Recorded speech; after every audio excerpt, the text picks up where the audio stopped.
दोस्तों, जय मसीह की। Praise the lord. यीशु सहाय।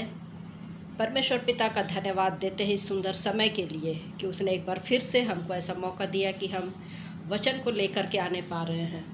मेरे प्रिय भाइयों और बहनों, इन दिनों में आप में से हर एक ने देखा होगा कि किस प्रकार से नन लोग के साथ में व्यवहार किया गया। शैतानिक बातें, राजनीतिक बातें, माहौल की बातें, सारी बातें मिल करके हर एक मसीही को ये ज़रूर टच किया होगा, पूरे मसीही समाज को टच किया होगा। और मैं ये मानती हूँ कि जो भी थोड़ा सा भी परमेश्वर के वचन से या चर्च से कनेक्ट है, वो अवश्य ही इस पर विचार किए होंगे। तो मेरे प्रिय भाइयों और बहनों, मेरे मसीही समाज के भाइयों और बहनों, ऐसा समय अब हमेशा आएगा, हमेशा आएगा। और ये ज़रूरी नहीं कि हर समय हमको राजनीतिक सपोर्ट मिले, हर समय हमको लोगों का सपोर्ट मिले। हो सकता है कि कई बार हमारे सताव इतने ज़्यादा हो जाए और हमारे साथ में हमको या लोग या राजनीतिक ऊंचे पद वाले हमको सपोर्ट ना करें। देखिए हमको वचन क्या कहता है। 2 कुरिन्थी 4 अध्याय पद 8 से हम देखते हैं, हम चारों ओर से क्लेश तो भोगते हैं पर संकट में नहीं पड़ते, निरुपाय तो होते हैं पर निराश नहीं होते, सताए तो जाते हैं पर त्यागे नहीं जाते, गिराए तो जाते हैं पर नष्ट नहीं होते, क्योंकि परमेश्वर हमारे साथ है। परमेश्वर हमारे साथ है। और जब परमेश्वर हमारे साथ में है तो हम निरुपाय तो होते हैं पर निराश नहीं होते हैं। किस प्रकार से हम देखें, यहाँ सताए तो जाते हैं पर त्यागे नहीं जाते। सताव आना निश्चित है, परमेश्वर के लोगों पर सताव आना निश्चित है। लेकिन अब हमको ये समय आ गया कि अब हमको वचन के अनुसार जीना है, हमको तैयार रहना है।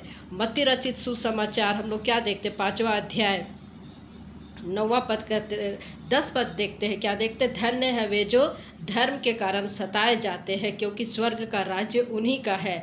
11 पद क्या कहता है, धन्य हो तुम जब मनुष्य मेरे कारण तुम्हारी निंदा करे और सताए और झूठ बोल बोल कर तुम्हारे विरोध में सब प्रकार की बुरी बात कहे।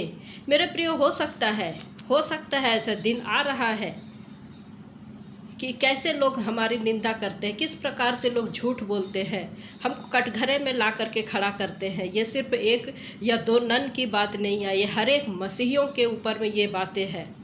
हर एक मसीहियों के ऊपर में हमको तैयार रहना है, वचन से तैयार रहना है।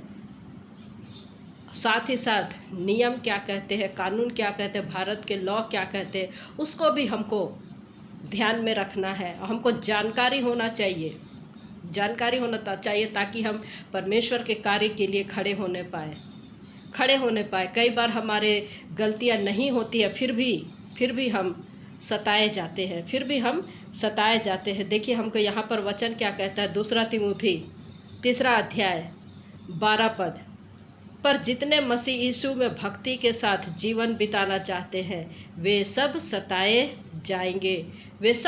जाएंगे। लेकिन जब हम रोमियो की पत्री पढ़ते हैं, रोमियो की पत्री 8वां अध्याय में हम लोग देखते हैं 35 पद में से आगे देखते हैं, कौन हमको मसीह के प्रेम से अलग करेगा?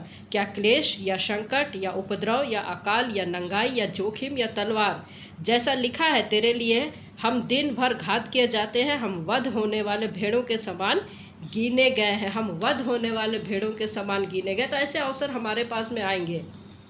जो परमेश्वर के साथ भक्ति के दिन बिताते हैं वे सब सताए जाएंगे। हमको तैयार रहना है। शैतान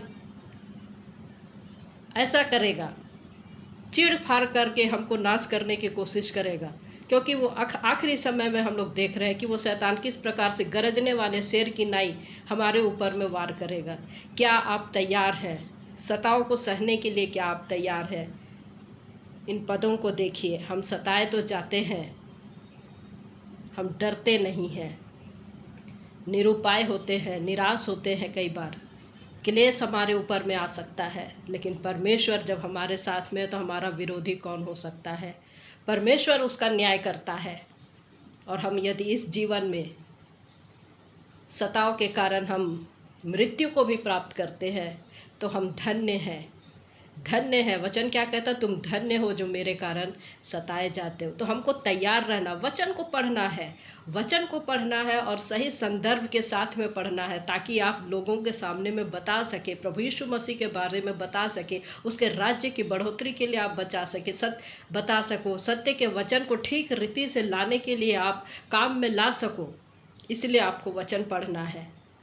और मेरे प्रिय परमेश्वर के राज्य के लिए यदि आप सही मसीही हैं तो आप परमेश्वर के राज्य के लिए खड़े हों और उसके वचन को दूसरों तक बताएं। परमेश्वर आशीष दे। ईश्वर करे कि आप वचन में तैयार हों, प्रभु के लिए तैयार हों, आगे बढ़ करके कार्य करें। परमेश्वर पिता इन वचनों के द्वारा हम में से प्रत्येक को आशीष दे। जय मसीह की। Praise the Lord.